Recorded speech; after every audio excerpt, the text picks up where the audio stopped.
situación del agro navarro en los momentos actuales. Yo le decía que todo esto viene al hilo de la pérdida del fuero general cuando se privatizan en realidad, porque van los terrenos, van a parar a manos en Navarra, sobre todo, entre otros, de los grandes ganaderos que practicaban la transhumancia, que venían pero con miles de ovejas. Entonces era gente muy pudiente económicamente, y con la desamortización de los comunales y de los bienes de la Iglesia, iniciada por el Estado español, pero era bastante general en toda Europa. En Navarra se quedan, pues la gente más pudiente son los que se quedan en la tierra, y sobre todo lo de los comunales hace mucho daño. A raíz de lo que nos comentaba Pachi Zabaleta, la pérdida de comunales para la gente que más necesitaba, que menos bienes tenía, era una ayuda, y sin embargo gran parte de los comunales se pierden en ese momento. De poco después, en 1855, a partir de la abolición de los fueros. Él dice que la problemática actual puede que tenga algo que ver con aquello, por falta de comunales en más cantidad, pero que se va a centrar en la problemática actual, que es bastante seria. Sí, si empezamos ya. Exacto. Sí. Bueno, sí, cuando nos invitasteis, la verdad es que no somos historiadores, somos técnicos que estamos trabajando en este caso en N, y sí que conocemos cuál es la situación actual del sector.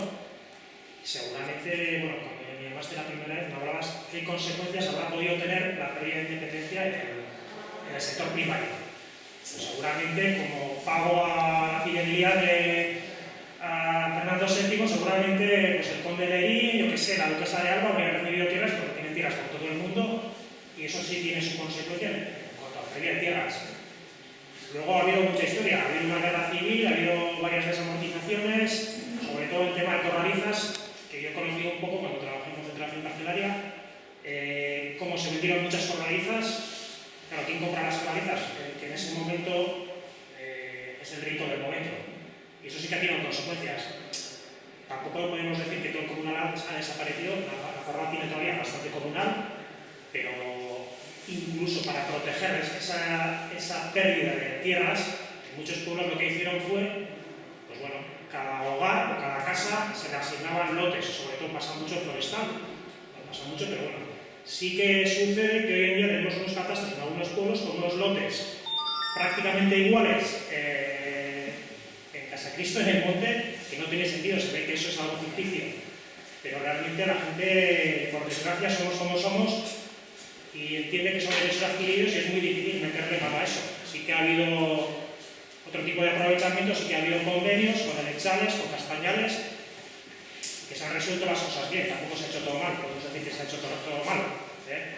Entonces, la verdad es que me gustaría conocer más a fondo esta problemática y esta situación creada en su momento y las consecuencias que tiene ahora. Que de hecho nosotros en el sindicato hemos planteado alguna vez algún tipo de charla con algún historiador que conozca el tema, porque sí sabemos que hay gente que controla este tema y realmente incluso para conocer a los que estamos en el sector pues es muy bonito. Suele haber sorpresas cuando empieza un proceso de, no sé, porque me ha tocado concentración, que la gente a lo mejor tenía unas parcelas por suyas, viene comunales y dice, no, esto no es tuyo, esto es comunal, tenéis un aprovechamiento histórico, pero tenéis derecho a aprovechamiento, no tenéis derecho a propiedad. La gente pues a veces quiere confundir o porque ha heredado esa situación, incluso han hecho escrituras.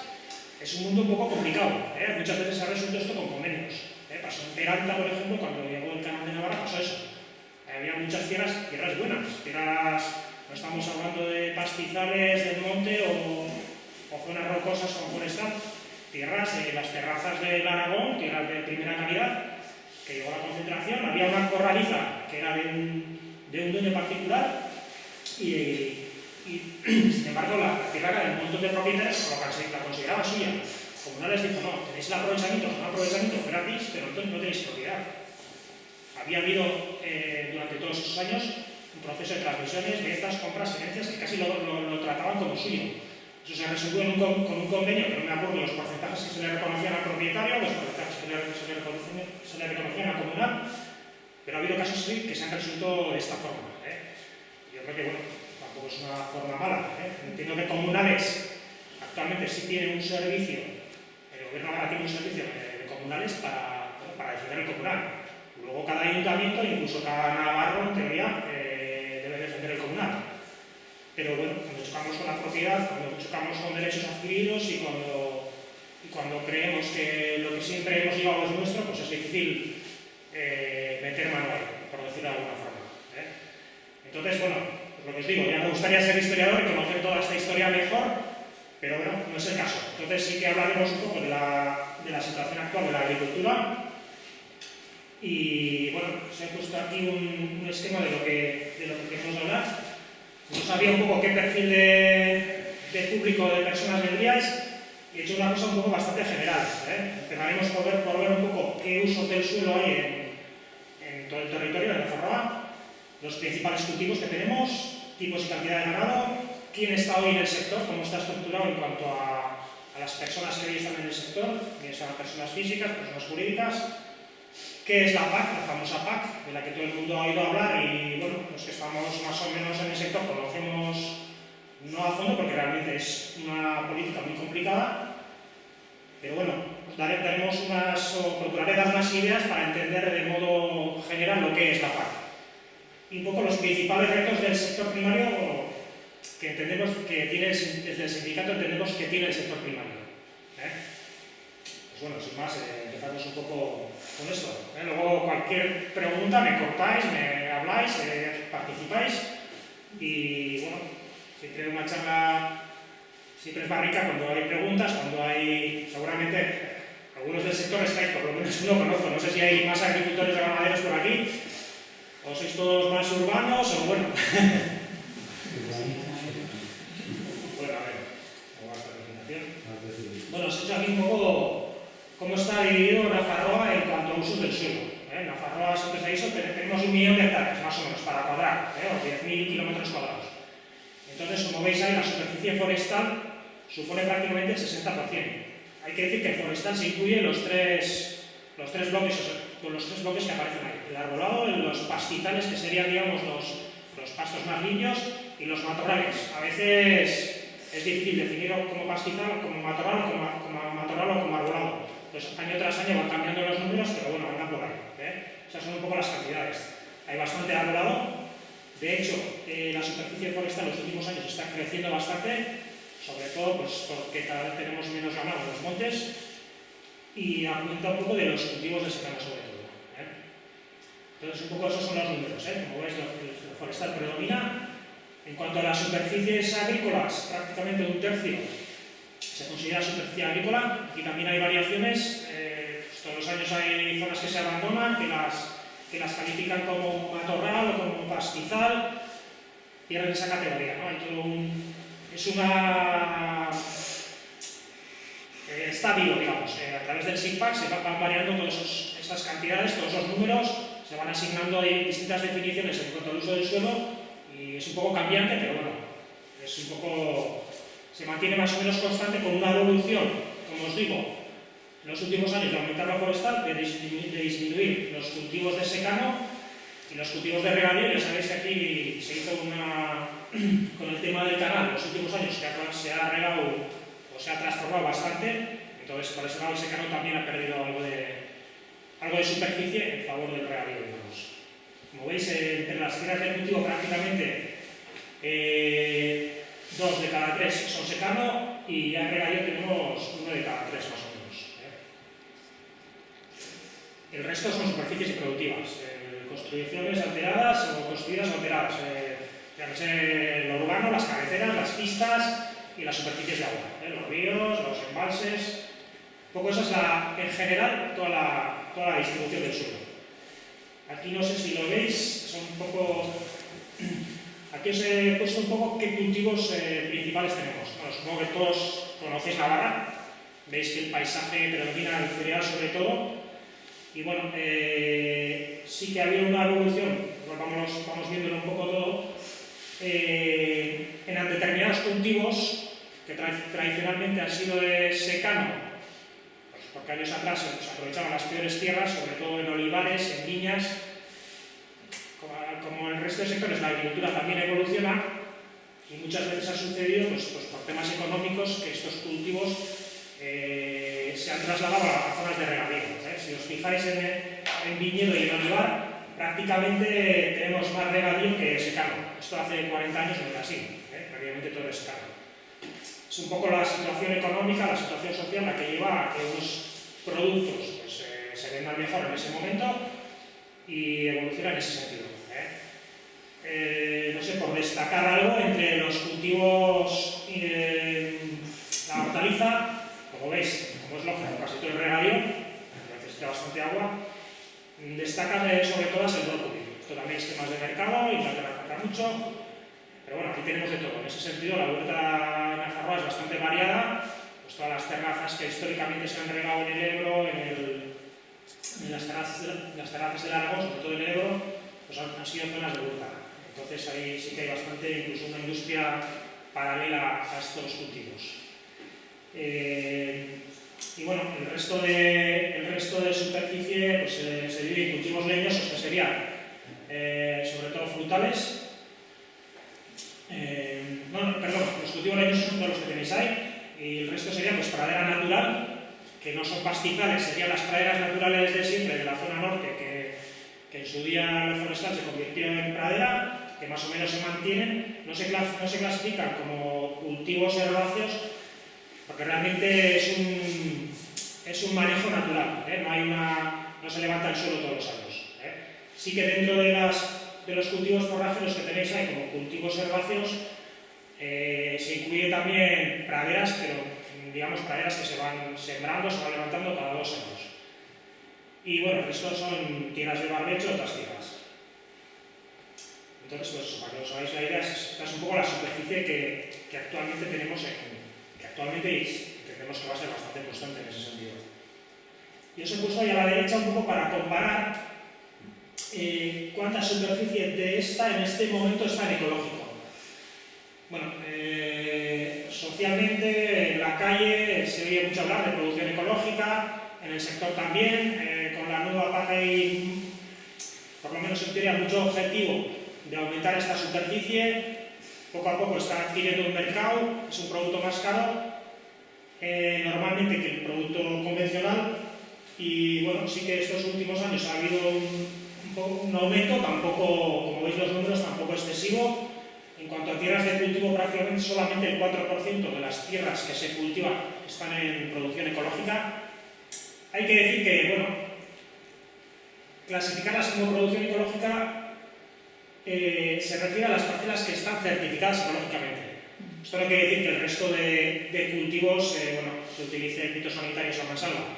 En algunos casos sí, pero hay gente que trabaja casi en ecológico y no está ahí pues porque no está certificado su producción como ecológica. Esa realidad también existe. Lo mismo en la agricultura como en la ganadería. Pues toda la ganadería bovina extensiva no está certificada como ecológica, pero realmente, bueno, en ese sentido, pues digamos que las cosas se hacen bien y que no hay un exceso de uso de fitosanitarios o de no sé, antibióticos o cualquier producto. Sí que hay granjas que lo hacen y hay cultivos que lo hacen, y por desgracia pues, hay bastantes, pero también es cierto que aunque no estén clasificados como ecológicos, se están haciendo las cosas en ese sentido bastante bien. Y como veis ahí sí que predomina, no sé si estáis viendo los números, en frutales el 6,5% está en ecológico, en viñedo es bastante, 14,6%. Es verdad que en algunos cultivos es más fácil pasar de lo convencional a lo ecológico por el tipo de cultivo. Entonces eso se refleja luego en los números. En olivar, en vino, pues igual es más fácil que a lo mejor en cereal, y bueno, ahí están los números. Luego pastos permanentes, estos serían parte de pastizales, parte de praderas naturales. Veis que el número es bastante elevado, 43.000 hectáreas, 43.800. Pero eso también es un poco engañoso, porque realmente incluso mucho más se puede considerar ecológico, porque no se utiliza no hay ningún tratamiento a esos pastizales. El tema es que, bueno, con estas ayudas de la PAC, hay gente que sí declara esas parcelas en ecológico, pero muchos no, muchos siguen en convencional. Lo que os he dicho antes, un ganadero en extensivo, aunque no esté en ecológico, tampoco hace su declaración PAC diciendo que estos pastos son ecológicos. En cambio, que está en ecológico, se lo certifica el ayuntamiento y lo declara en ecológico. Entonces los números, digamos, un poco aumentan por ese motivo.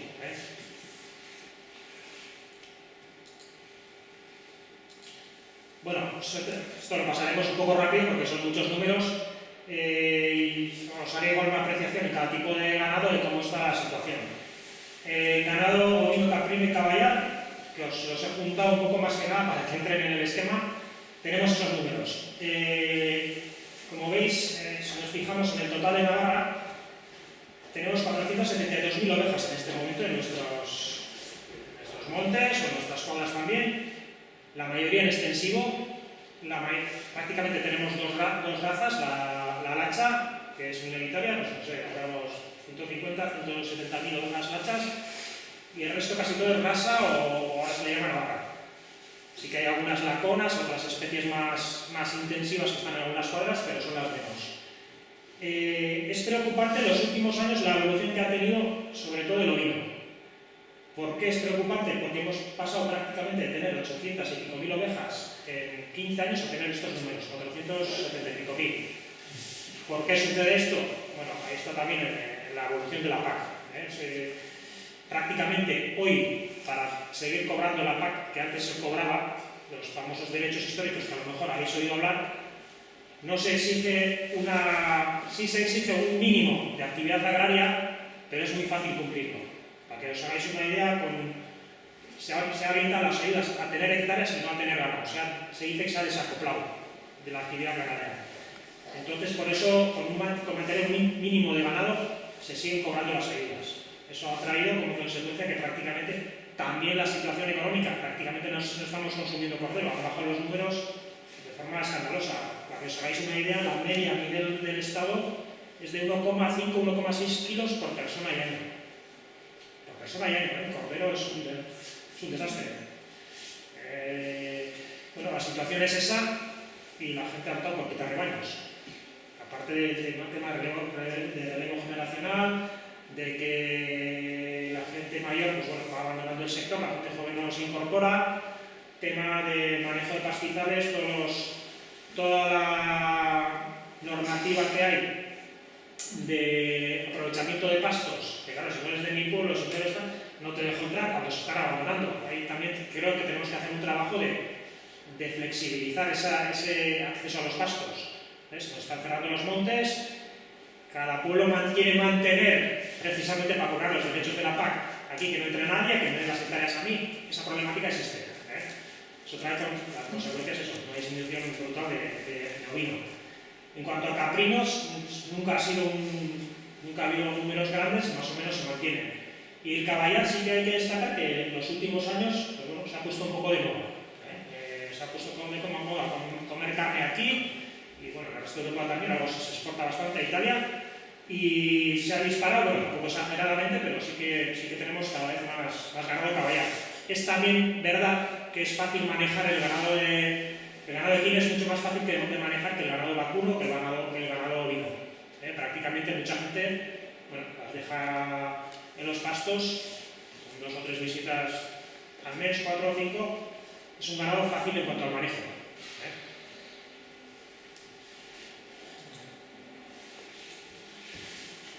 Bueno, en cuanto al ganado vacuno, os pongo aquí el censo total, los que están en cebo, el vacuno de leche y el vacuno de carne, digamos, las madres. Bueno, Navarra siempre ha sido una zona productora en cuanto a leche. En este momento, en cuanto a vacas de leche, tenemos unas 25.000. Hace 30 o 40 años también tendríamos, no 25.000, pero 22.000. Siempre hemos tenido bastante vacuno de leche, pero aquí sí que ha habido una evolución importante en cuanto a zonas, por un lado. Siempre ha sido Baztán, la zona norte, la que tenía las praderas, los pastos a mano, digamos, y esto ha evolucionado no solo aquí, en el resto del Estado también y en Europa también, a llevar este tipo de ganado a zonas más llanas, con posibilidad de gestionar los purines y con forraje, digamos, con mucho mucho consumo de pienso y con forraje regadío. Bueno, todos conocéis la cuadra de Caparroso, otras cuadras grandes que hay. Entonces la evolución en ese sentido para nosotros es negativa. De tener 1.500 explotaciones en los años 80, hemos pasado a tener unas 160 explotaciones de ganado vacuno. O sea, hemos perdido 10, de cada 10 hemos perdido 9. Antes prácticamente en la zona norte, pues cada casa tenía sus 15 vacas. Yo casi lo comparo con un sueldo actual de unos 2.000 euros. Es que era así, con poca inversión, sin necesidad incluso de hacer naves, luego sí que empezaron a... Bueno, también fue a lo mejor al entrar en Europa el impulso de la SINDG de entonces, diciendo no, tienes que poner más vacas, con 15 vacas no se puede vivir. La entrada en Europa en ese sentido para el sector lácteo fue bastante negativa, porque Europa era excedentaria en leche. Entonces sí que se pusieron unas cuotas, que entonces estábamos en contra de las cuotas porque prácticamente no nos obligaban a no crecer y a los que estaban competir con Europa. Entonces la solución fue cuadras más grandes, las pequeñas fueron desapareciendo.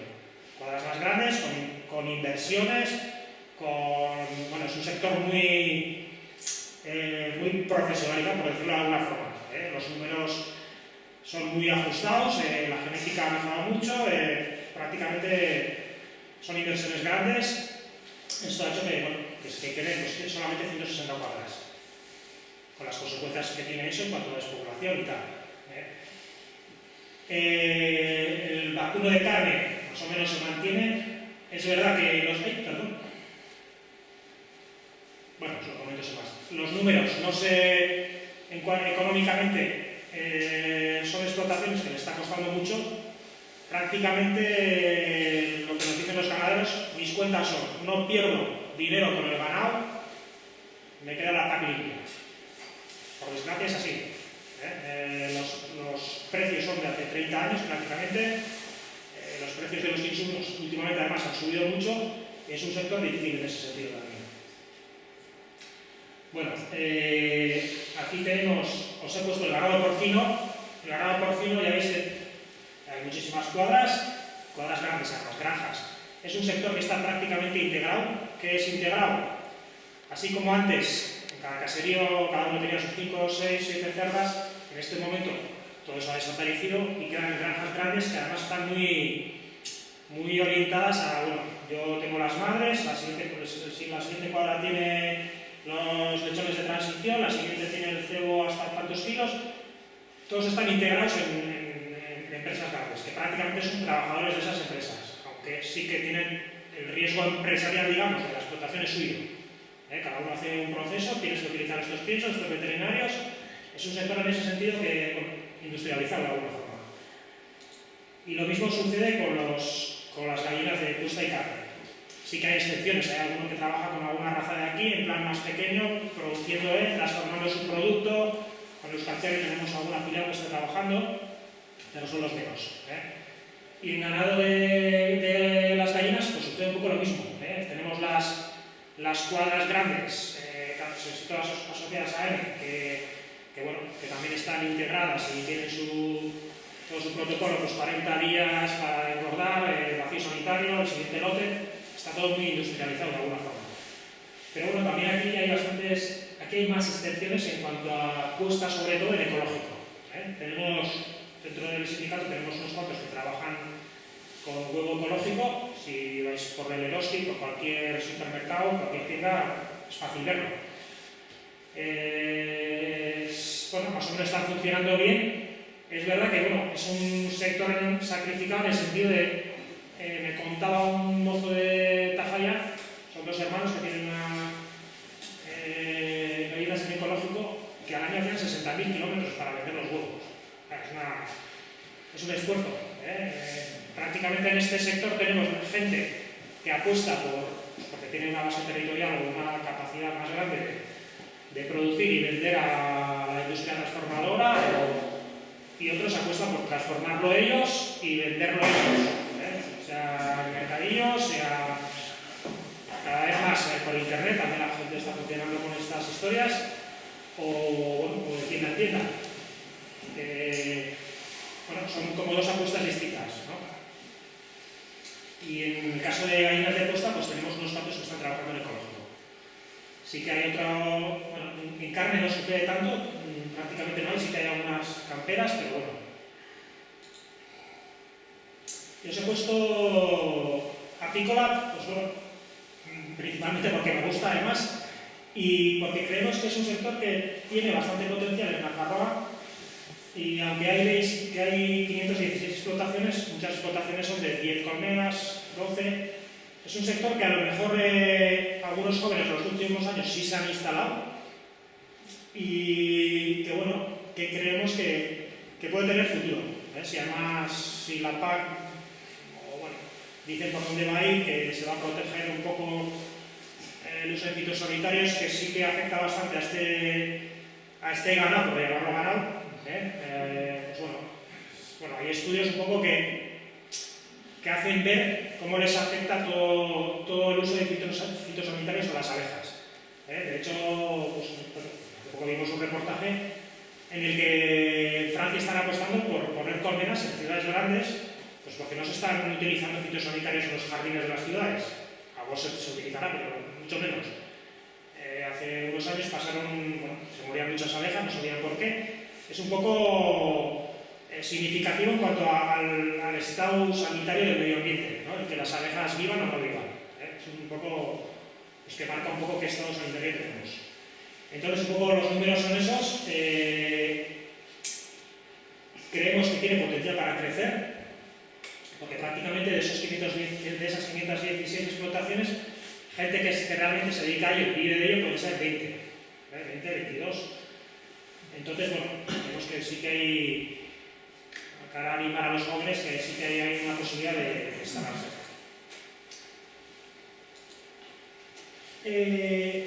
¿Quién está hoy en el sector en Nafarroa? Bueno, os he puesto esta diapositiva un poco para ver qué perfil de personas tenemos en este momento en el sector agrícola. Como veis, hay distinguido un poco entre personas físicas y personas jurídicas. Cada vez tenemos más sociedades, más SAT, sobre todo sociedades civiles, cooperativas también. Y un poco los números son esos, ¿no? Hay número de explotaciones, hay unas 15.000, de las cuales 46, en cuanto a las personas físicas, de las 13.000, el 46% son pensionistas. Cuando hablamos de relevo generacional, o de la problemática del relevo generacional, no es por casualidad.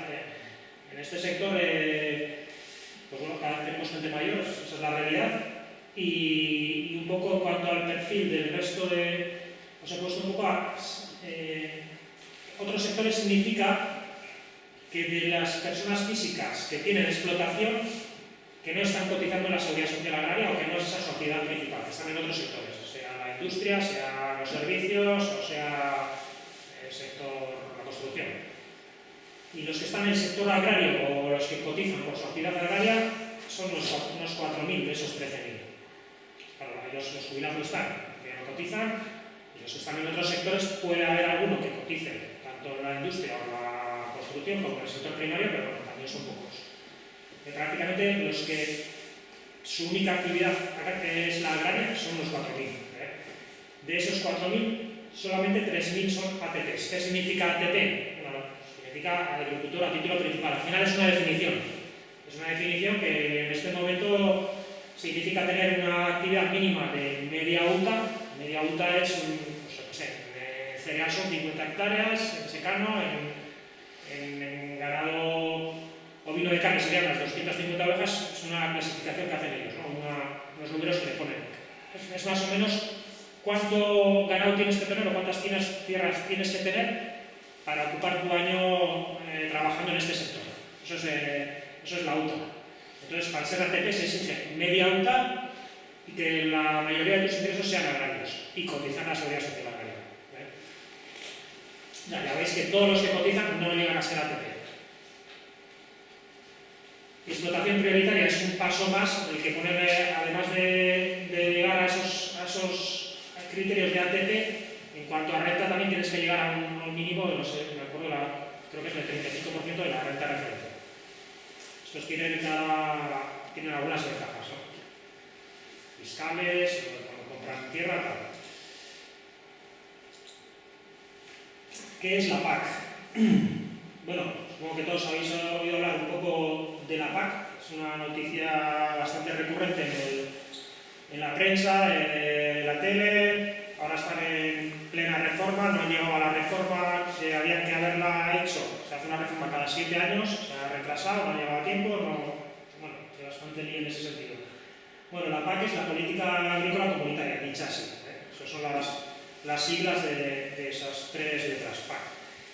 Bueno, es una política que nació con el Tratado de Roma, entonces había unos países, Estados Unidos se incorporó en el 86, ¿no? Es un poco así en un resumen rápido. Los objetivos de la PAC a lo largo del tiempo han cambiado. Era una situación de a lo mejor de falta de alimentos, de una posguerra. Al principio se impulsó mucho la producción, pues con el uso de minerales, con el uso de fertilizantes, la evolución de la maquinaria también ha sido terrible. Eso se cubrió, no solo se cubrió, sino que ahora hay excedentes. A nivel mundial se dice que prácticamente 1/3 de la comida que se genera acaba en la basura. Es uno de los problemas más grandes del sector también, con todo lo que ello, en cuanto a contaminación, en cuanto a reparto de la riqueza, todas las consecuencias que tiene eso. Un poco los objetivos que siempre se habla de la PAC están, se habla de más objetivos, pero siempre están relacionados con nuestros 3 bloques. La seguridad alimentaria en cuanto a cantidad y calidad mínima para la población, ¿no? Que haya comida suficiente para la población y que la calidad, bueno, a nivel europeo eso se ha conseguido, ¿no? A lo mejor sí que hay alguien que pasa hambre por tema económico, pero comida hay, comida hay, y más o menos Nosotros siempre decimos que comer no es caro hoy, comer bien sí es algo más caro. En cuanto al resto de objetivos, pues eso, fortalecer el tejido económico en zonas rurales. Ahí incluiríamos el relevo generacional y un mínimo de renta a los agricultores. Y luego, en los últimos años, las últimas reformas, se han incluido también objetivos un poco relacionados con el medio ambiente y con el clima. En teoría, cada vez va más por ahí la PAC. Se habla siempre de, ahora se utiliza mucho la palabra multifuncionalidad de la PAC, ¿no? Que tiene que cumplir varias funciones. Algunas cosas se cumplen, otras cosas no se cumplen. Siempre se critica mucho la PAC, que además tiene muchas cosas para criticar, pero bueno, está ahí, tenemos que jugar con ella. En la PAC un poco... Eso, la evolución de la PAC estábamos, ¿no? Cuando empezó la PAC, sobre todo eran medidas para regular el mercado. Protección de los países, ayudas a la exportación, cuotas. Poco a poco evolucionó en ayudas a la producción, para producir determinados tipos de cultivo, determinados tipos de ganado. Luego esas ayudas se fueron, nosotros la llamamos desacoplando, no tenía que estar ligado a esa producción que se te exigía antes, sino una actividad agraria, y eso cada vez ha ido a más. Por eso ahora se habla de derechos históricos. ¿Por qué? Porque esas hectáreas que te subvencionaron por producir, digamos, se han ido de reforma en reforma, se han ido heredando. Se han ido heredando esos pagos, esos importes. Y en este momento prácticamente la mayoría de las ayudas está desacoplada. No está ligada a que tú tengas que poner en tu finca trigo, o tengas que poner cebada, o tengas que tener... No, tienes que demostrar una actividad agraria mínima. Luego, pues, al principio, la PAC se dice siempre que existen 2 pilares. Uno que serían las ayudas directas, que sería un poco la renta de los agricultores, con estas ayudas que decimos desacopladas, y últimamente el PDR, que al principio prácticamente no existía, ahora supone un 25%, digamos, de importes de la PAC. 25 o un poco más. Es un poco lo que a lo mejor a cada estado, en este caso a Navarra, a cada comunidad, le da un poco la posibilidad de hacer algo de política agraria propia. Sí que incluso en el PDR existe un marco, digamos, europeo en el que tienes que jugar de alguna forma. Están definidas, o por lo menos a grosso modo, esas ayudas o esas ayudas sobre todo. Cuando hablamos de la PAC, casi siempre nos quedamos en las ayudas, y es la parte importante seguramente para el agricultor, ¿no? Nosotros sí que echamos ahí en falta otro tipo de medidas, ¿no? A lo mejor una cadena alimentaria que ahora está de moda, ¿por qué a nivel europeo no existe una ley de la cadena alimentaria como se está intentando hacer aquí? Los últimos años se está intentando sacar una ley buena en ese sentido, no es fácil.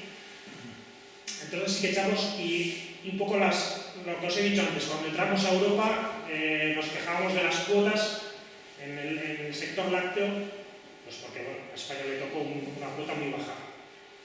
Pero cuando desaparecieron las cuotas hace 7 o 8 años, seguían existiendo esas cuotas. Un ganadero no podía producir más de la cuota que tenía. Claro, se liberalizó eso, pues ya ha pasado lo que ha pasado. El que puede produce y el que no, pues... Entonces sí que echamos, porque hay una sobreproducción. Entonces, en muchos sectores hay una sobreproducción. Entonces sí que echamos falta a lo mejor medidas de regular el mercado en ese sentido. Un poco entonces, ¿qué PAC queremos? ¿No? Supongo hay, un poco desde ENE, cómo se ha defendido esa postura, ¿no? Una PAC que regule un poco más los mercados, no solo los nuestros, sino también pues, muchos acuerdos que hay de la Organización Mundial del Comercio, esos acuerdos bilaterales, en el que te dice que metes tanto producto y además no es lo que dice el acuerdo. Siempre hemos visto, como se ha dicho, que no hay control de las importaciones y las exportaciones de un país a otro. Si aunque tengas un acuerdo con Estados Unidos de cuánto maíz va a entrar, no hay un control bueno de las toneladas de maíz que entran. Es muy difícil controlar eso. Entonces siempre, pues desde COAG siempre se ha criticado eso, ¿no? Luego un reparto más justo de las ayudas con unos límites mucho más estrictos, porque en este sector tenemos unas PAC desorbitadas, una auténtica burrada que socialmente no es defendible, y tenemos otros que realmente tienen unas ayudas bastante justas. Es un poco la evolución de la PAC ha traído eso, ¿no? Gente que a lo mejor ha sido más espabilada, o la coyuntura que había le ha permitido jugar como se suele decir vulgarmente, jugar con los papeles y conseguir una PAC buena. Y otros pues un poco se han quedado estancados o bueno, la evolución de la PAC no les ha permitido, o su explotación no les ha permitido tener una PAC algo más digna, porque hay PAC bastante malas. Malas en el sentido de poco importe y con los precios que tenemos en este momento, por desgracia, sigue siendo necesaria esa ayuda. Ahí es como definición de agricultor activo más orientada al profesional. En este momento, en Navarra, por ejemplo, el 50% más de las personas que cobran la PAC no están en el sector, ya principalmente porque están jubilados. Con todas las consecuencias que trae eso, ¿no? Porque sí que siguen utilizando tierras o de alguna forma se ha creado una competencia también por la tierra. Es verdad que tienen PAC, digamos, más pequeñas, ¿no? En general, sí que habrá algún jubilado que tenga PAC potentes, pero sí que tenemos el problema de la cantidad de tierra que se queda, por decirlo de alguna forma, secuestrada para posibles incorporaciones de jóvenes. Y luego, pues eso, lo que os he dicho antes, una ley de la cadena alimentaria como norma europea. Es otro de las reivindicaciones que se está haciendo ahora, ¿no? No ya solo a nivel estatal, que se está trabajando en una ley, y sí que ya hay ciertas cosas de pagar como mínimo el precio de costo, cosas así hay. Otra cosa es el control de todo eso, porque en una relación con la transformación, con la industria transformadora o con la distribución, en ese sentido el agricultor, porque está jugando con productos perecederos, no tiene fuerza para negociar los precios, por ejemplo. Prácticamente toda la fruta hoy en día se entrega sin contratos. El sector lácteo está algo más regulado y sí que se hacen contratos, todavía, sobre todo en ovino, muchos no hacen contrato, pero bueno, hay sectores que en ese sentido todavía están peor estructurados, ¿no? No hay prácticamente, sobre todo en frutales, no hay ningún contrato. Entonces ahí sí que sería necesaria una ley de cadena alimentaria incluso a nivel europeo, ¿no? Pues un poco la PAC es eso, ¿no? Es una política, prácticamente toda Europa está metida. Es verdad que mueve una cantidad de dinero muy importante a nivel europeo, sobre los años 70-80, a lo mejor era el 70% del presupuesto europeo. En este momento pues, creo que anda por el 35 o el 40, no me acuerdo. Es una política que mueve mucho dinero. Poco se justifica socialmente pues para que la comida sea más barata, digamos, ¿no? Es un poco el argumento principal de que exista la PAC. Por ejemplo, en los olivos que se están arrancando en Nafarroa, poca paz tienen. Las explotaciones familiares prácticamente no hay absolutamente nada. Entonces, como no es rentable, van desapareciendo árboles milenarios a tutiplén y se van reemplazando pues explotaciones intensivas. Industriales, quiero decir que al no tener subvención, pues la gente con los olivos está perdiendo dinero. Y los árboles son importantes en el campo.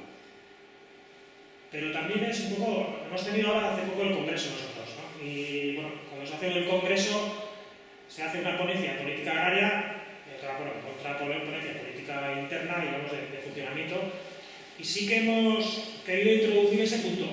A ver, siempre estamos criticando la PAC, estamos criticando, que tiene muchas cosas para criticar, estamos criticando a los gobiernos, pero también pues, muchas veces en función del agricultor. Si tú tienes unos árboles milenarios, sabes a lo mejor que no te dan muchos olivos, no tienes mucha rentabilidad de ahí, pero seguramente esos árboles, si son milenarios, están no en tierras de primera calidad, en los llanos del pueblo que toque. Seguramente están en zonas ya bastante con laderas, porque tradicionalmente fue así, el cultivo del olivo fue en zonas un poco más pobres. ¿Por qué ese agricultor decida qué va a poner ahí? Te quiero decir que muchas veces hablamos del modelo, ¿no? En ENE hablamos del modelo de sector que queremos y que en teoría se debería acercar al ideal. Familiar, tamaño medio, bueno, vinculado a la tierra, pues lo que decimos siempre, ¿no? Es mejor que en este pueblo, en vez de 3 agricultores o 3 ganaderos grandes, pues estemos 5, porque eso es lo que realmente trae riqueza al pueblo también, que haya actividad, que haya gente, que muchas veces es opción nuestra, el arrancar esos árboles. ¿Por qué el propietario decide arrancar eso? ¿Te quiero decir? Porque no le producen, es sencillo. ¿Pero qué vas a producir? Bueno, eso tampoco es así, que no producen. Tú las metes en cooperativas y eso y algo que te producen, por eso se están arrancando, porque producen más el dejarlos que el llevarlos. Ya. Es una esto. Ya, pero Quería hacer también una sobre la PAC. Ahí sí que hay una partida que tienen los agricultores, una asignación por buenas prácticas. En la PAC hay una asignación que pone buenas prácticas, que le dan un dinero, y viendo, por ejemplo, lo que ha traído, las consecuencias medioambientales que ha traído el Canal de Navarra y las concentraciones, yo no veo que haya, de alguna manera, sensibilidad en la agricultura, en los políticos, en reforestar. Si tú vas a la zona media, por donde ha pasado el canal y pasan las concentraciones, se ha devorado todo, mancueros, los árboles, todo, está todo, y nadie en ningún momento nadie exige o se paga por reforestar. Que la agricultura está trayendo también esas consecuencias, que eso a mí me parecería una charla distinta a esta, que es otra, pero que va ligada a esta, y que es quizás lo que más importa, saber que medioambientalmente toda esta explotación ganadera, toda esta agricultura que está enfocada al sistema capitalista, que es producir, y medioambientalmente estamos perdiendo mucho en Nafarroa, pero mucho.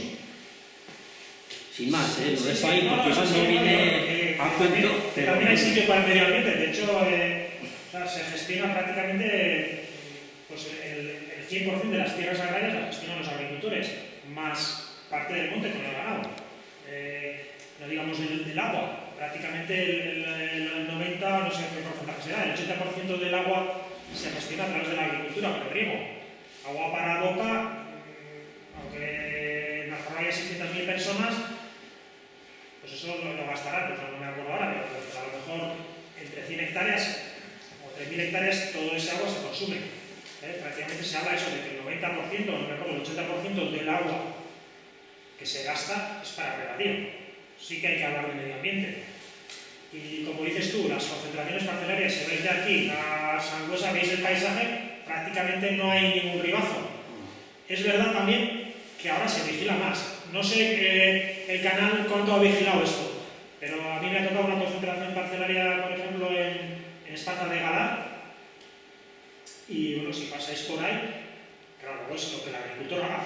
Pues, la finca que le damos, que te juntamos una finca con varios niveles, está prohibido echar muchos ribazos. Otra cosa es que el tío lo haga, meta un bulldozer y lo haga, pero hay que vigilar eso. O en Wi-Fi, que hemos hecho hace poco. La concentración parcelaria, bueno, es una herramienta que está ahí y si se usa bien, la verdad es que para un pueblo como Wi-Fi, por ejemplo, ha supuesto meter 1 millón de euros en arreglar caminos. Eso es una forma de que la gente joven se quede ahí. Tienen bastante monte convertido en pasto hace 20 años y prácticamente hay un agricultor joven, hay un ganadero. Bueno, esto puede ayudar. Sí, oye, pero en los últimos años la concentración parcelaria ha sido un palo para el medio ambiente. O sea, se han hecho unas burradas impresionantes. Hace muy pocos años en Figueros se cortaron 15.000 árboles, olivos, 15.000. ¿Pero eso lo ha hecho la concentración o lo ha hecho el propietario? Digo, que no conocemos ese tipo. Por interés económico, pero claro, es que ahí adentro hay una legislación que proteja esos árboles. Porque esos árboles, aparte de dar olivas, nos dan otros servicios. Claro. Y eso no se valora. Sí, sí. Entonces, ya es hora de que empecemos a tener en cuenta estos aspectos, no solamente la rentabilidad económica y el pleno empleo. Y eso es rentabilidad también. O sea, económicamente eso es rentabilidad también. Sí, pero si tenemos tierras de sobra, sí. Tenemos tierras agrícolas de calidad de sobra. Lo hay que ver, la situación de cada pueblo es la situación de cada pueblo. En el caso de Figueros, no sé por qué se arrancaron esos 15.000. No sé si eso se transformó en regadío, no sé cuál es el motivo. Pero normalmente es un poco lo que os he dicho antes también. Es la opción del agricultor y del ganadero, qué modelo de sector quieres tú.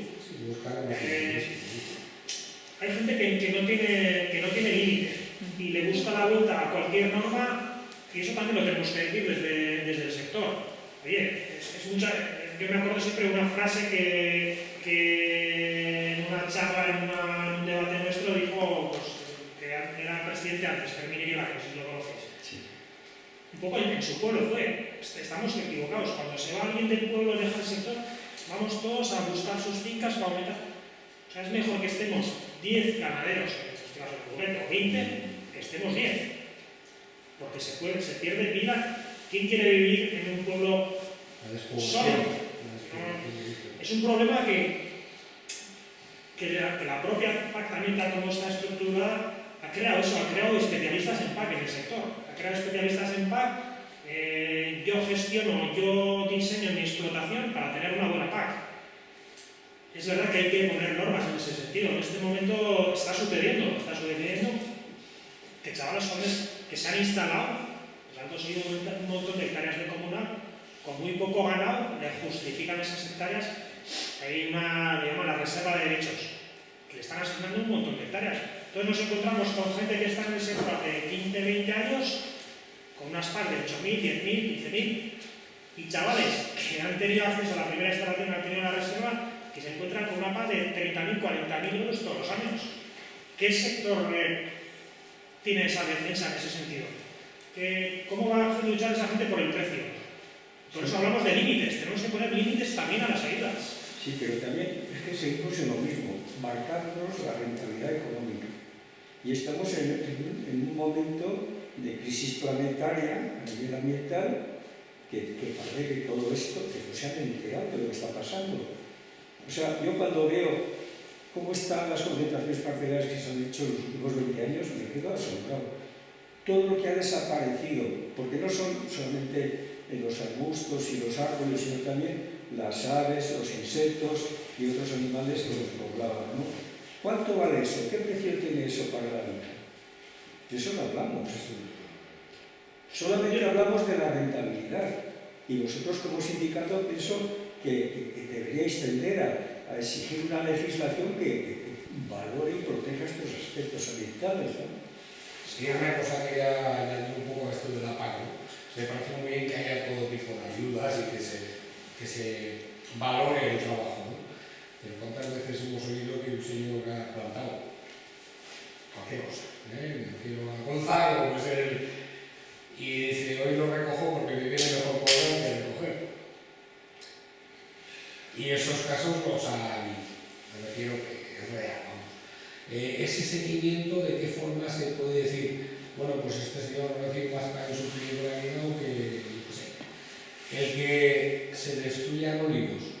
Pues yo creo que también ahí tiene que decir, oye, mira, que igual es mejor que dices que son terrenos baldíos, que igual no puede servir, o igual con el recadío luego el canal de la Garra puede servir para mucho.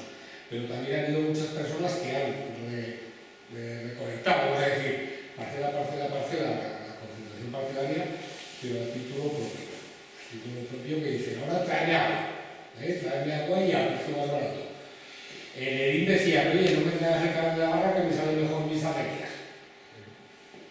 Sí, sí. Entonces, ¿para qué voy a pagar el litro a mucho más? Y sin embargo hay gente que dice, no, que no me importa lo que cueste el litro, si yo lo que voy a sacar es gastar, que es lo que decíamos la comunidad. No me importa, pero según nuestros cálculos, cada hectárea que se transforma en regadío, al gobierno de Navarra le supone entre unas 25.000 euros. Fijaos de la burrada que estamos hablando. Sí, pero habrá zonas que sí necesitan regadío, pero hay otras que Sí, pero no es que parece que estamos llevando agua a un desierto. O sea, las zonas de la ribera que dicen que en la segunda fase se van a regar, se llevan regando siglos. Hay un montón de canales, tenemos el Ebro, tenemos... Sí. Eso, en este momento el argumento principal para el canal, o la continuación al sur, se ha convertido en la boca de boca, en calidad de agua. Porque tampoco se han estudiado otras alternativas y bueno, tiran por ahí. El canal de Navarra en ese sentido ha sido, sobre todo, carísimo para el gobierno de Navarra y una desorganización total. Una desorganización en el sentido de que, claro, decían, hemos llegado hasta Pitillas, en la segunda fase, como no se atrevían por lo caro que era, porque era así, plantear un canal con 2 sifones para cruzar el Aragón y para cruzar el Ebro era carísimo. Entonces, como una huida hacia adelante, tiraron hacia Vega y hacia la ampliación. Zonas que ya se estaban regando también, alguno de ellas se estaba regando. Seguramente hay propietarios que sí, estarán a gusto y porque tampoco sí que tienen que pagar pasta, sobre todo tienen... Ahí hemos visto el principal problema que vemos en las concentraciones de canales, que también ha traído no solo una concentración de fincas, sino una concentración de la propiedad. Porque la gente que a lo mejor le pilla los 50, 60 años ha vendido esas tierras.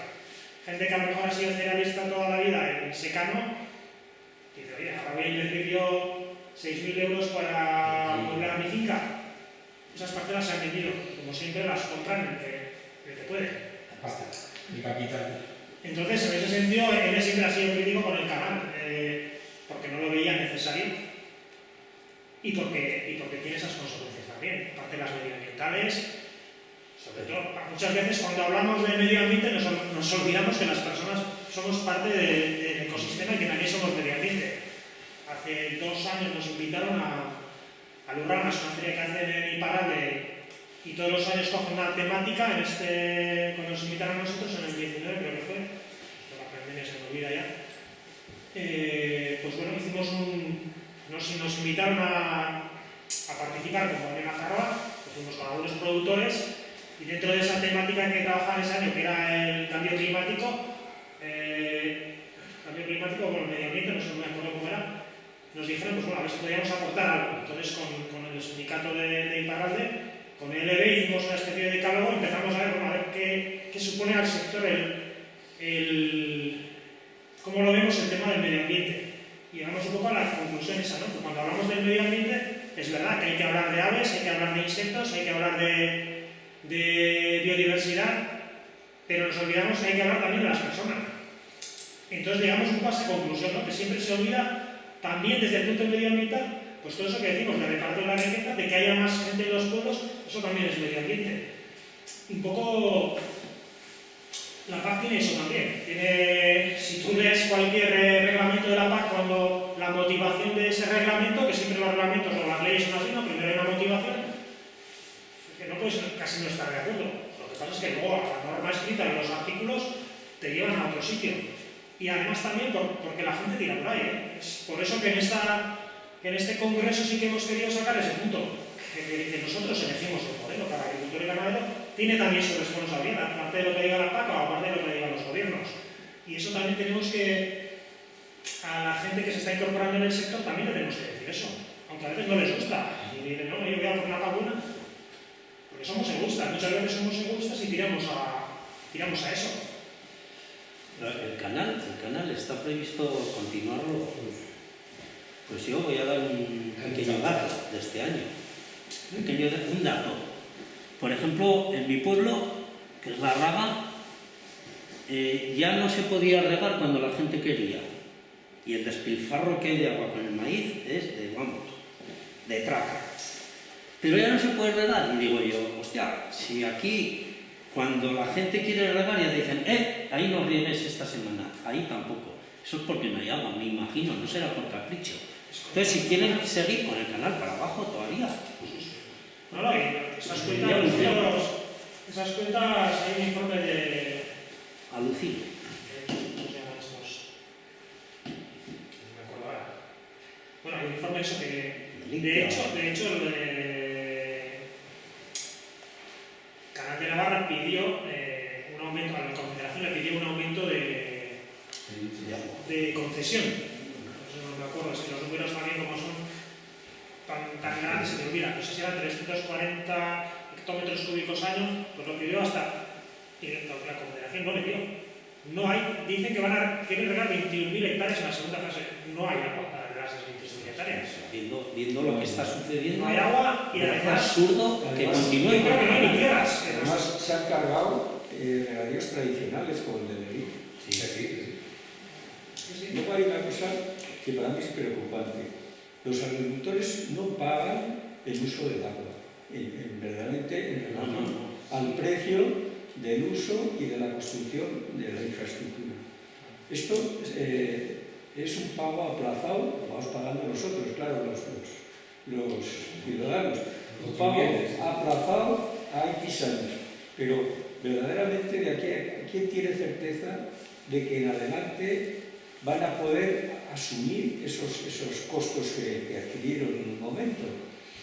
Porque el cambio climático es una realidad que está encima y otros desastres que pueden venir. O sea que al final nos vamos a cargar a la ciudadanía con el costo de los ya lo pagamos. Ya lo estamos pagando. En este momento, un tercio del presupuesto, digamos, restando el pago de funcionarios dedicado al sector, se lo lleva el canon del canal. Es un pastizal. Aparte de, es discutible si en el futuro el agua se salvará o no la agricultura, el agua es necesaria para la agricultura, pero aparte lo mal que se ha hecho es terrible. Esa huida hacia adelante para las 15.000 hectáreas que pretenden regar con la segunda fase, que están en ello, se hizo de una forma rápida y se hizo porque no tienen capacidad para continuar con la segunda fase. Así de claro. Entonces esa huida hacia adelante la vimos nosotros también. Y a la larga, lo que dices tú, ya lo estamos pagando. En este momento no sé al agricultor lo que sí que paga parte del agua, la paga, y sí que hay unos pagos por tener la infraestructura y tanto por consumo de agua. Por tener el riego, y luego no son pagos altos. Si comparamos con lo que vale el agua en Aragón, no es que sea cara el agua. De hecho, en alguna reunión así hablaban algunos agricultores de Pitillas, así, que en 2 o 3 años, porque coincido que el maíz estuvo alto, habían recuperado la inversión. Para muchos es rentable. Y aparte las consecuencias para nosotros también socioeconómicas que tienen, además de las medioambientales, de que se concentra la propiedad, no solo la tierra, sino también la propiedad. Si yo tengo 10 fincas y me las concentran en una, pero si luego la vendo a este y este otro también se la vende a este, no es que estamos concentrando las parcelas, estamos concentrando la propiedad también. Y ahí sí que vemos, no solo por el canal, por otros motivos también está pasando eso, ¿no? Entonces, me he adelantado un poco, pero para nosotros uno de los retos es ese. Siguiente, avanzar un poco. Bueno, esto es un poco un cuadro de cómo han evolucionado los gastos de la PAC. Si os fijáis, en amarillo y rojo eran ayudas al mercado, a los inicios de la PAC, serían los años 80, los años 90. Luego empezaron aquí en marrón las ayudas a la producción, Y aquí es donde se establecieron lo que llamamos derechos históricos, estos años.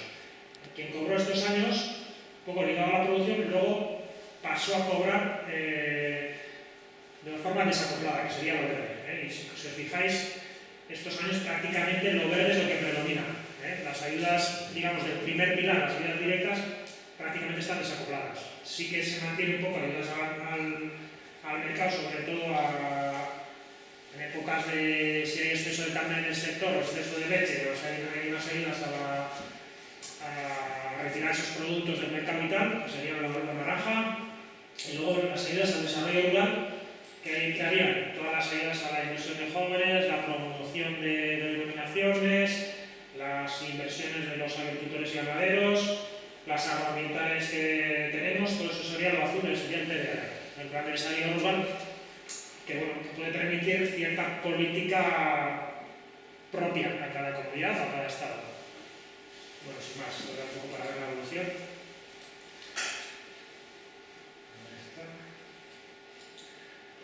Bueno, los principales retos del sector primario.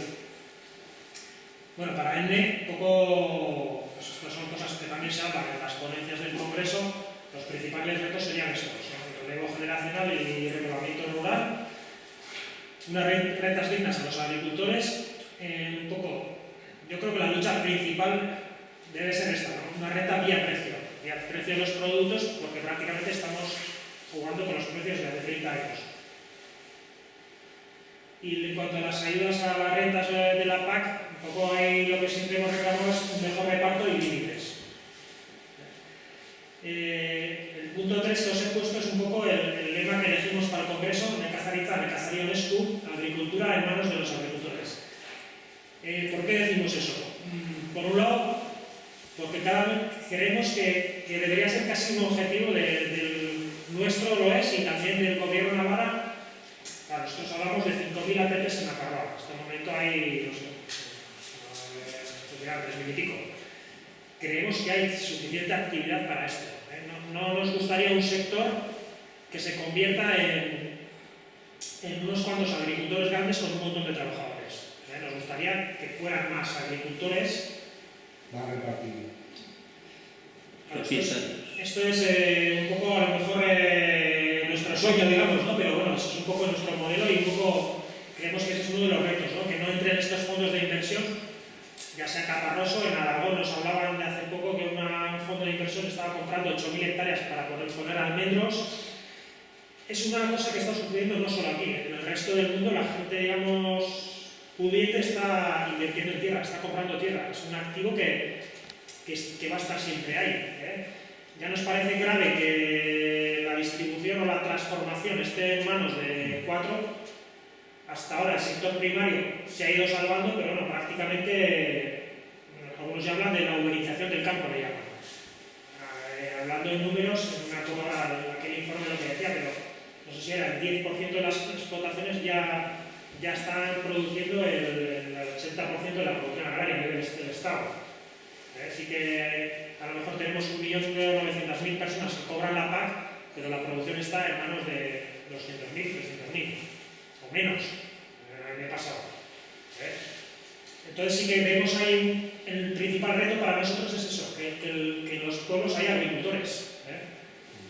Y ahí viene una cosa ahora que dices un poco eso, ¿no? El nuevo generacional, ¿no? Y yo veo a mis hijos, veo a mis nietos y yo no los veo yendo hacia acá. El por qué no los veo yendo hacia la agricultura y la ganadería. ¿Y el por qué? Por lo que estás diciendo, porque hay unas macroexplotaciones de todo tipo, agricultura, ganadería, todo tipo de cosas, que yo quiero invertir ahora en repoblar un pueblo y hacerme mi historia, y es que con esa sociedad me hunde. A lo que me refiero, a esos grandes terratenientes, como llamábamos antes, ¿no? Los señores terratenientes que yo tenía todo, a esos no hay que darles, pero nada, ni agua. Ni agua. Y prácticamente los que en realidad tienen un futuro, o se están buscando un futuro, porque hay cantidad de personas que no se animan por eso mismo, porque dicen, ¿a dónde voy? Si hace poco hemos visto que un señor ha dejado morir a sus vacas y a sus ovejas, estaría como estaría tan triste, ¿no? Pero lo ves eso y dices, pues qué sé. Sí. Que no te cueste, pero que tampoco les hagas ese gran favor a los que dicen, ¿ves cómo no hay futuro? Claro que hay futuro. Lo que pasa es que es como todo. Yo veo, ayudas para la gente que tiene, cero. Sí. Pero ya, Sí, qué bien. esta gente que tiene tanto, digamos, también desarrolla algo de economía a escala, desarrolla. Cuando hablamos de límites, hablamos de eso también. Si tú apuestas por tener 500 hectáreas, ¿para qué te damos una ayudas? Esa norma, eso siempre se ha pedido, pero también hay presión por el otro lado. Que montar por negocio, lo que decíamos, quiero peras, y como la PAC me da igual si se va a la mierda. Pero A lo que me refiero también a lo fácil. Yo tengo una huerta y tengo 60 pepinos y tiro 30. ¿Por qué? Porque no me controlo, digo, doy a la familia y 30 me sobran para la basura. Sí. Que también es un poco el reeducarte y decir, yo si con 3 marcas de pepinos tengo 4 años, ¿para qué quiero 6? Lo que pasa es que tampoco podemos dar siempre una imagen tan negativa del sector. No, pero esto no da que... A ver, No. hay gente que se está defendiendo con explotaciones pequeñas, gente que está transformando todas estas queserías pequeñas de Idiazábal, están trabajando bastante bien. Y con poco recurso. Es mucho trabajo, tienes que producir leche, transformarlo en queso y venderlo. Venderlo parece fácil, pero cuesta lo suyo. En Roncal, por ejemplo, prácticamente no tenemos un sector primario que produzca, así como en Idiazábal tenemos queso. ¿Por qué? Pues porque a lo mejor allá los inviernos son más estrictos y a lo mejor es más fácil vender la leche. Hay una industria un poco, tampoco son industrias grandes, que están comprando la leche, pero bueno, hay algún proyecto de algún joven que tira por ahí. Y posibilidades hay, tampoco podemos dar una imagen negativa de que el pobre agricultor, eso ha desaparecido. Hay agricultores que están muy bien, hablando desde el punto de vista económico, haciendo las cosas medioambientalmente mejor o peor, pero hay agricultores que están muy bien.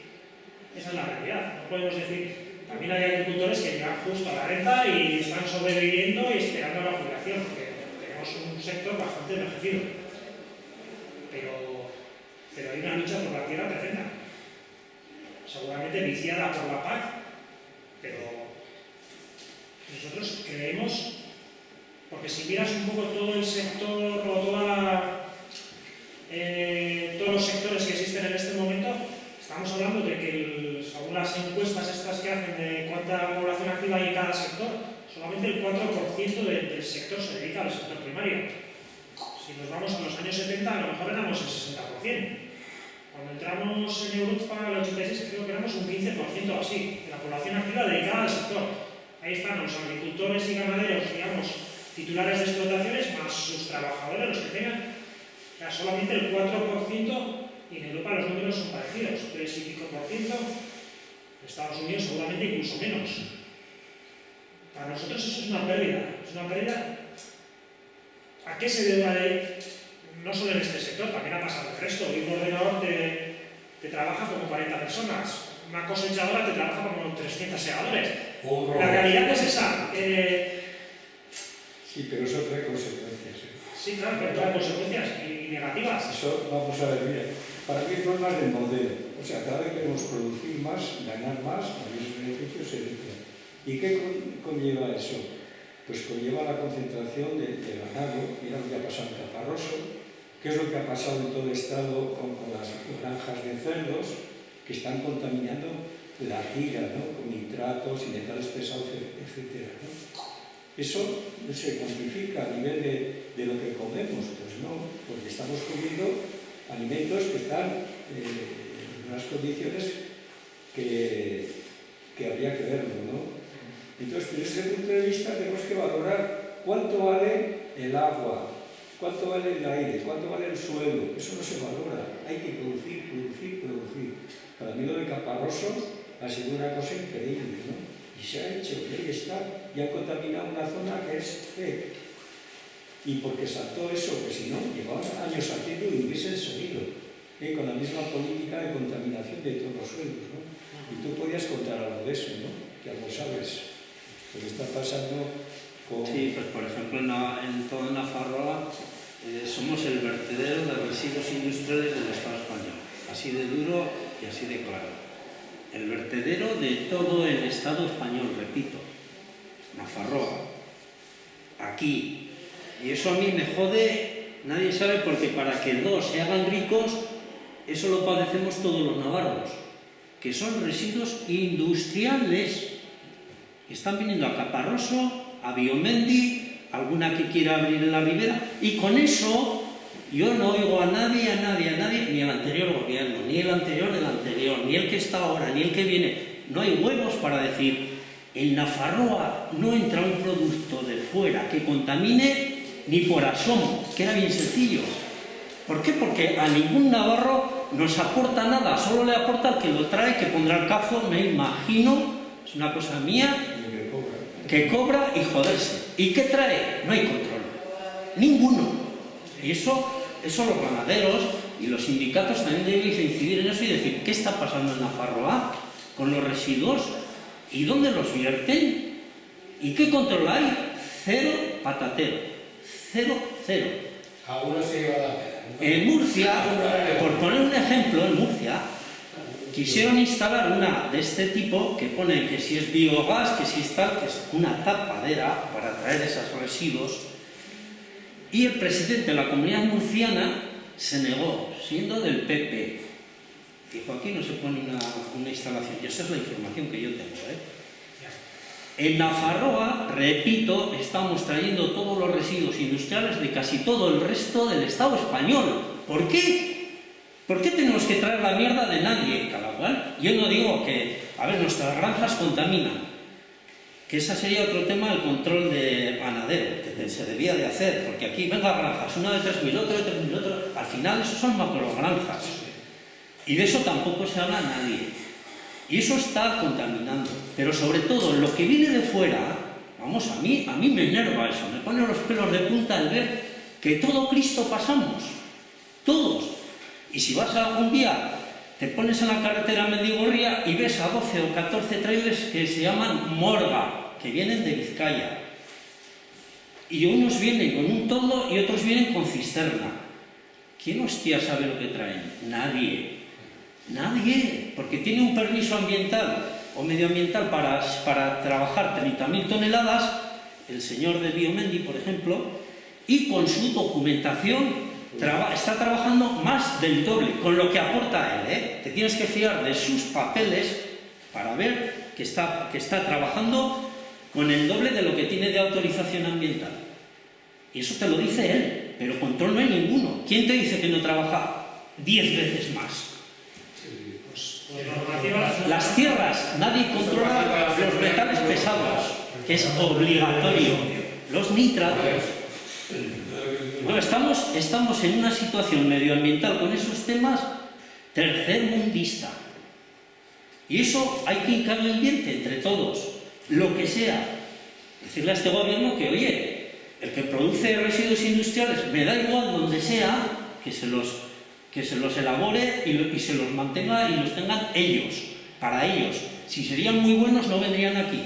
Todos los días camiones y camiones y camiones y toneladas, de casi todo el Estado español. Pero todo tipo de productos, como dices. Hostia, pero ¿qué somos? Los tontos de... Yo es que alucino que eso esté pasando en Navarra. Estoy alucinado. A algunos les interesa. Y sigue, bueno, y llevamos años con el tema, que ahí están las 3 R's, ahí está Juan del Barrio, hay muchos organismos ecologistas que están con el tema, y aquí nadie se echa las manos a la cabeza de eso. Yo sigo estando alucinado de que eso esté sucediendo en Navarra. Pero eso es como antes, ¿no? Porque los pueblos se quejan que a lo mejor te va a controlar un camión que llega, los acorralan allá. ¿Cómo te va a controlar? Los acorralan allá de Sí, hombre, a mí prohibido sacar fotos, vete allá, prohibido sacar fotos, prohibido grabar. Pues ¿qué tienen para que pueda grabar o sacar Que una tienen que ocultar, ¿no? Y los gobiernos, es que ahí el gobierno foto? tiene... De aquí de Navarra, hostia, de Navarra, que son Tienen toda la que progresistas. quieren para controlar eso. Tristemente es así, que Pues normativas tienen toda la que quieren. Ya, sí, la normativa existe y está muy bien además. Sí. Hace falta aplicarla. Funcionarios hay. Perseguirla. Hay mucho miedo, hay muchas presiones, no lo Pero sé. nadie le hinca diente a ese tema. ni sindicatos, ni políticos, solamente 4 ecologistas. Mira, que nos vamos del tema porque No, oye, yo, tenemos con el TAP también. ya que ha salido, Incluso yendo más allá, imagínate, no, es verdad, ese punto ecologista, esa visión medioambiental hay que tenerla. Pero bueno, también hay que tener, imagínate que viene aquí un tío, no sé, un ruso, un marroquí, un mexicano, que compra media Navarra y lo hace todo ecológico de puta madre. Queremos eso también. Que tenemos que tener las dos visiones. Sí, Cuando hablamos de sostenibilidad ambiental, no podemos olvidar de la sostenibilidad económica y la social también. Pero sociales que no se extiendan los cánceres, por ejemplo. ¿No se extiendan? Los cánceres, por ejemplo. Sí, pero Y otras enfermedades que vienen del mal estado del medio ambiente. O sea, que le podemos dar la vuelta a la tortilla a tu planteamiento. Sí. Hombre, claro, Sí, claro. Si no valoramos que es antes la salud que ganar dinero, que la productividad. No estoy hablando de ganar dinero, estoy hablando de, al revés, lo contrario, de que se hagan estos fondos de inversión, porque no son tontos, con tierras, aunque las manejen medioambientalmente, sin echar un fitosanitario, haciendo un reparto de purines exquisito, no pasándose del nitrógeno que pueda absorber la tierra, que lo medioambiental también tiene que incluir lo social y lo económico, que es lo que os he dicho antes, que en este momento estamos en 4% de la población activa solamente en este sector. Cada vez, no sé, los servicios cómo estarán, seguramente son el 60%. La construcción nos quedará por el 10% y la industria por el 20%, pero es un sector en el que está entrando y cada vez más, y por eso uno de los retos que hablamos hoy es de que este sector vuelva a manos de los agricultores, que más o menos yo creo que hacen las cosas bastante mejor que estas grandes. Habrá excepciones, habrá piratas en todos los sitios, desde el punto de vista medioambiental. Pero nos parece muy peligroso lo que está sucediendo en el sector en ese sentido, ¿no? De que las tierras se las están quedando entre cuatro. Es triste, pero es así. Ya sean agricultores pudientes, ya sean fondos de inversión que vienen de fuera. Luego en este tema hay que incluir lo que nos viene encima, con el cambio climático y con el agotamiento de los combustibles fósiles. O sea, hasta ahora los agricultores, más que ver los tractores que tienen, es impresionante, ¿no? En cada casa uno. Eso se acabó. Eso se acabó porque los combustibles en el futuro van a ser mucho más caros y más escasos. Porque ya la curva, esto lo dicen los especialistas, va hacia abajo, ¿no? O sea, que ya no se va a ir a las grandes extensiones de terreno cultivado por 1 o 2, sino que va a haber una reducción y se va a multiplicar los propietarios del suelo. Esta es la lógica. Ojalá, porque la tendencia que vemos nosotros, por desgracia, no es necesaria. Eso sería si el crecimiento interrumpido fuera para arriba, o sea, porque ya hay un límite. Ese es el tema, que muchas veces hablamos de crecimiento sostenible, pero si decimos crecimiento, ya sé que igual esto es un poco teorizar, ¿no? Pero pues ahora con esta historia que viene del Pacto Verde Europeo, la estrategia de la granja a la mesa, hablan de crecimiento sostenible. A lo mejor lo sostenible es repartir la riqueza que tenemos y no crecer más. Claro, estos son también estos son, no sé cómo decir, modelos de producir, pero también modelos de consumir. Eso es lo que os he dicho antes, prácticamente 1/3 de la comida en el mundo acaba en la basura. Eso me refería con las puertas que 30 pimientos y sobre la mitad.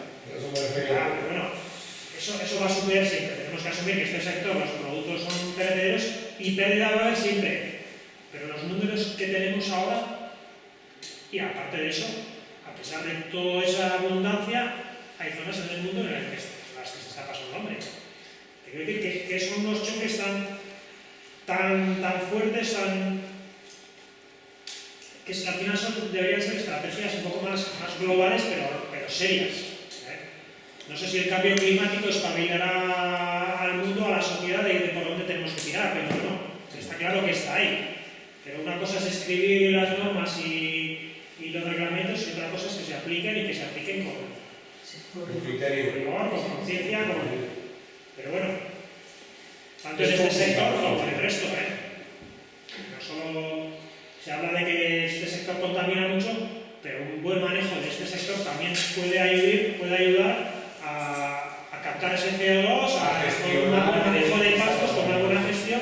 También hay números que hablan de eso. La ganadería extensiva, que prácticamente está desapareciendo, se habla de un manejo de pastos, cómo incide en la captura del bloqueo de CO2. Fórmulas perfectas seguramente no tenemos nadie, pero a grandes rasgos hay ciertos manejos del ganado y de los campos que está claro que mejorarían todo lo que sean los aspectos ambientales. Y claro que tenemos que tirar por ahí. El sector no puede abstraerse y seguir produciendo a lo loco. Yo creo que en ese sentido, normas ya tenemos hace bastante tiempo. Otra cosa es ese control de las normas y estas grandes explotaciones que están haciendo lo que quieren, es verdad. O estos gestores de residuos, como decía este hombre, que aprovechan los campos o para gestionar residuos de vete a saber dónde. Esa realidad también está ahí. Pero yo creo que la mayoría del sector no va por ahí. Estos son gestores de residuos más que ganaderos.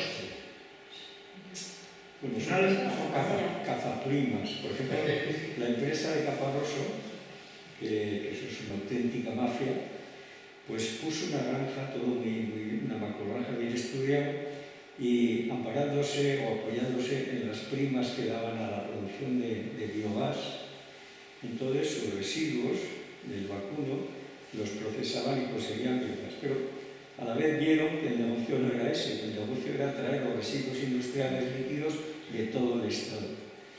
Entonces cobran por la PAC, contaminando, como lo han hecho este año pasado, cobran por el biogás y cobran por la recepción de los residuos de todo el Estado. O sea, son auténticas mafias. Entonces, para mí, este problema del sector, tanto de agrícola como ganadero, es un problema que hay que enmarcarlo dentro de la problemática general. Por ejemplo, si ahora el consumo de carne de vacuno, ¿no?, es el que es, y sabemos lo que contaminan las vacas, ¿no?, pues habría que replantearse qué tipo de dieta hacemos. Porque claro, si tienen que traer la soja desde Sudamérica hasta aquí, verdaderamente esto tiene un costo ambiental terrible. O sea, todo esto hay que meterlo dentro de la problemática general. O sea, no solamente... O sea, que eso díselo a un argentino, a ver si hay que acabar con las vacas. No, pero me refiero que igual es más el cuidar del medio ambiente, el no desforestar. Lo que dicen son los olivares, igual es mejor que haya un olivar y que haya otra cosa, ¿no? Entonces, en ese aspecto sí que igual la educación nos lleva a lo económico, decir, oye, vamos a sacar el máximo de lo que sea, y otra cosa es decir, oye, vamos a gestionar bien los recursos que tenemos o los que nos dejan tener, porque claro, viene uno que dice, a tomar por culo medio monte, y adiós. Lo que pasa es que a veces, muchas veces saltan noticias como el consumo de carne. Si vemos que va bajando. En ovino, fíjate que más que contaminar, yo creo que hace un beneficio, si se hace un manejo bueno y extensivo del ovino, un beneficio medioambiental que puede recuperar, revertir todo el daño ambiental que haga. Solamente estamos consumiendo 1,5 kilos por persona. O sea, hay una prensa contraria también al consumo de carne, que cuidado. Y hace 30 años... No es lo mismo las granjas. Bastante más. Bastante más. El caso del ovino es terrible. El vacuno se mantiene. ¿Qué se ha disparado? Se ha disparado el consumo de pollo.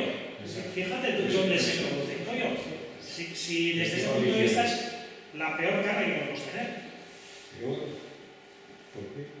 Fíjate cómo se produce 40 días los broilers, 40 días.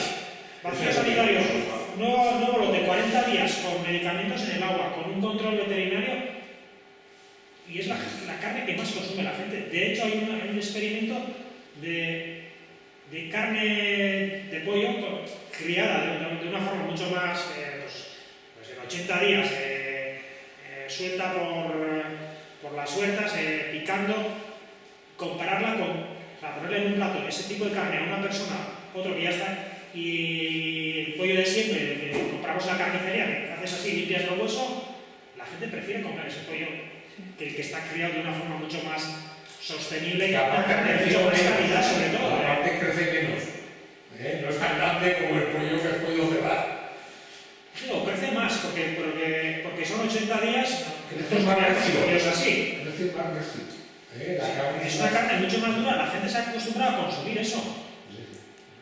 Y eso es un experimento que se hizo, pues no sé cuántas personas le ponen un pollo criado de una forma mucho más sostenible, en 80 días, con maíz ecológico, y al otro le ponían un pollo de granja industrial, y la gente prefiere consumir eso. Es una carne mucho más blanda, mucho más fácil, y la prueba era eso, que limpiaban el hueso así. La otra se quedaba la carne pegada al hueso, si habéis comido algo, seguramente habéis comprado alguna vez.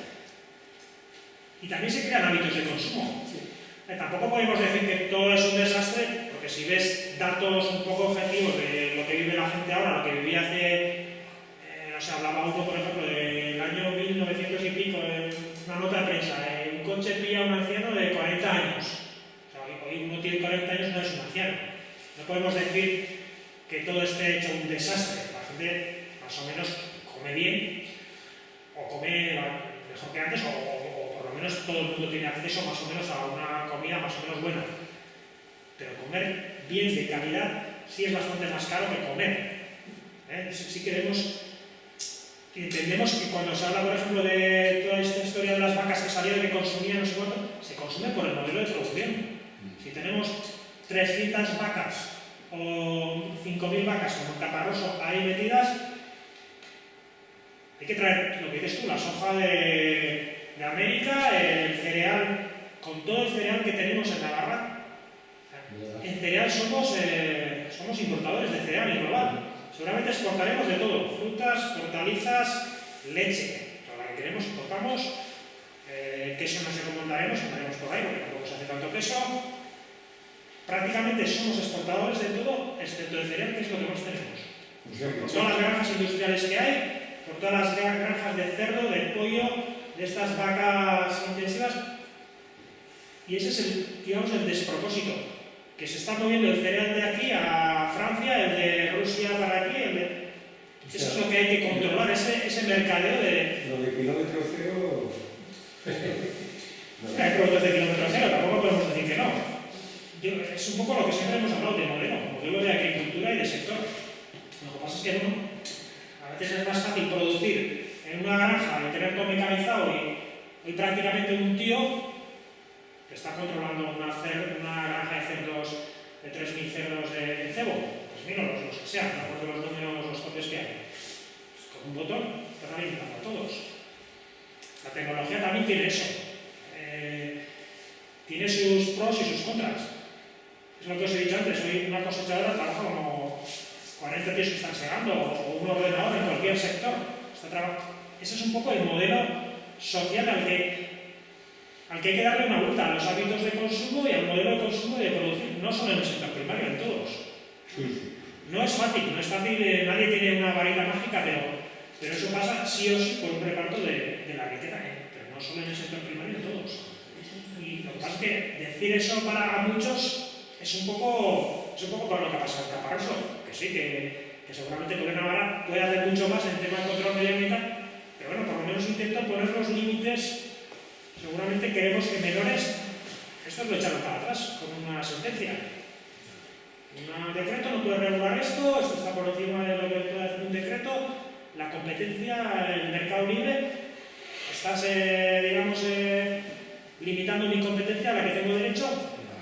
Las leyes son lo que y en todos los sectores va a pasar eso. Si empezamos a hablar de reparto de riqueza, te van a hablar de competencia, de que el mercado es libre y si yo puedo, ¿por qué no lo voy a hacer? Sí, pero también eso es cierto, pero también es cierto que cuando hay una movilización, las cosas cambian. Ahora, por ejemplo, ha salido una ley que no permite macrogranjas de más de 1.200. Están en ello. Bueno, esto sale. Ojalá.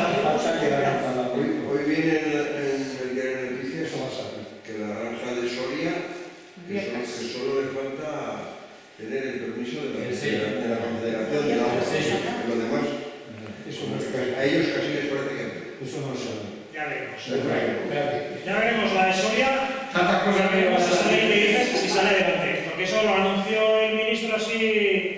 bastante platillo, pero nos gustaría verla. No sé, no es fácil, porque los que están al negocio también saben darle la vuelta y tienen mucha capacidad de presión. Y recursos para invertir en las empresas de proyectos. Sí, una cosa es lo que nos gustaría, el modelo de agricultura, no solo de agricultura, lo que os he dicho, de cualquier sector. Calidad de vida, lo que dices. Pero por desgracia la gente muchas veces no El tiene agricultor te da calidad de vida que se le pague en condiciones de que no las condiciones de vida normales. Que no quiero que se haga millonario, que no quiero que tenga países de vacaciones, un pizzería, lo primero, lo que quiera y ya. Pero que haga eso. Sí, antes, no me acuerdo ahora los números, ¿no? Pero se habla de lo que suponía del porcentaje del suelo comer hace 20 años y comer ahora. No tiene nada que ver. Ahora la gente tiene otros hábitos de consumo. Todo el mundo que es la ropa, que ha pasado lo mismo. Si hoy vestir dignamente no es caro, como comer. Porque estamos pagando la vivienda una burrada y estamos pagando. Eso está muy bien, pero a la vez hay un ecocidio. Por eso digo. Estamos en las puertas de la sexta extinción planetaria. Por eso te digo que las necesidades básicas. O cambiamos el chip, porque el crecimiento y el desarrollo ininterrumpido ya es imposible. Y vivimos de una forma más austera, produciendo y consumiendo menos, o esto cambiar el chip va a ser difícil. Hay mucho acerrismo al capitalismo, sobre todo. Y a lo que dices, armarios llenos de ropa y te compras ropa de temporada. Con la comida pasa lo mismo. Tenemos acceso a la comida de una forma más o menos barata. A la comida y lo que Y no dices. se le da valor. Y no se le da valor a comer y a este no le estamos dando valor. Que tenía que ser de la ¿Qué le mañana. damos valor? A tener un coche o a ir de vacaciones a no sé dónde. La sociedad ha evolucionado así. Pero si no hay coches de agua es porque no quieren, porque es accesible, o sea, hay coches de agua. Pero una sociedad que no está por eso está claro. O sea, la sociedad está por el pleno empleo y consumir hasta morir, vacaciones al Caribe, etc. Pero es que tiene que haber una legislación cada vez más exigente, en este caso que está en Europa, que se pongan límites. O sea, que se pongan cuotas a las emisiones de gases de efecto invernadero. Y eso nos va a obligar a todos a vivir de otra manera. Es que no vale eso. Pues sí. Estamos llegando al límite y eso todos los sectores van a tener que espabilar. ¿Lo dejamos aquí? Sí.